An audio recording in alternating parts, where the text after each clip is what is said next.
Yesterday we was giving flyers out for a couple of hours before Maghrib, and then when Maghrib came in I wanted to go back to the apartment to pray, and Sabor, he decided that we're going to pray Maghrib on the beach. Not exactly on the beach, but literally, if you can see here, just across the road there's like a piece of pathway in the middle of the road. So we actually decided to pray here. There's a nice spot just near the trees and it's under the light.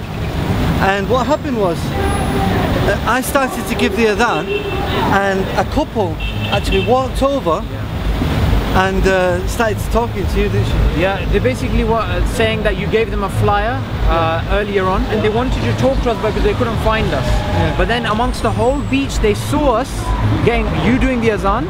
They walked across the road, came over, and they started speaking to me. And then when you finished the azan, that's when they started asking you about, you know, the questions. Yeah, I mean, we had a conversation for about 30 minutes. They'd both been brought up as Catholics, but they had left the idea that Jesus is the Son of God and a part of God, and they just worship one God. So after speaking to them about Islam, subhanAllah, they both decided they want to accept Islam. And as soon as they came, I just knew there's going to be, like, I had a feeling there's going to be shahada. Yeah, I mean, they seemed very sincere, and they actually invited us to their house today. There for a course because of work.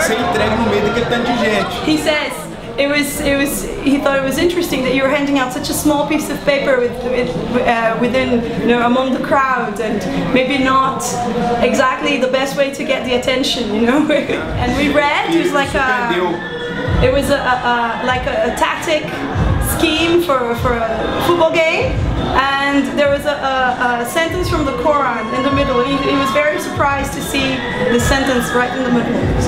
So we kind of discussed whether where you guys were from and why you were doing that, because no one in Brazil is Muslim. People don't know about the Quran, and so when we saw you again, I said, oh yes, we have to go talk to them and find out. So when we went all the way back, and when we returned, you were.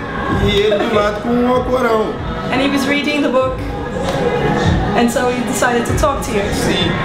He says 90% of what you said makes sense. We have been imposed on being Catholics, like most Brazilians. Latin America is the most Catholic place in the world. Yes. He thinks it's confusing and it's too complex to impose religion on everyone, you know, across the whole continent. It was very interesting and very surprising to know about Islam, because all we know is the stereotyped TV portrait of who Muslims are, and we had no idea that you would be, you know, Muslims, and we have been taught by, you know, American films and TV series that they are the enemy, and it's horrible. And it was very, very pleasing, you know, gratifying to meet people who are just like us, and you're here, and you're at our house watching football, and you're very welcome, and it was great. I can't look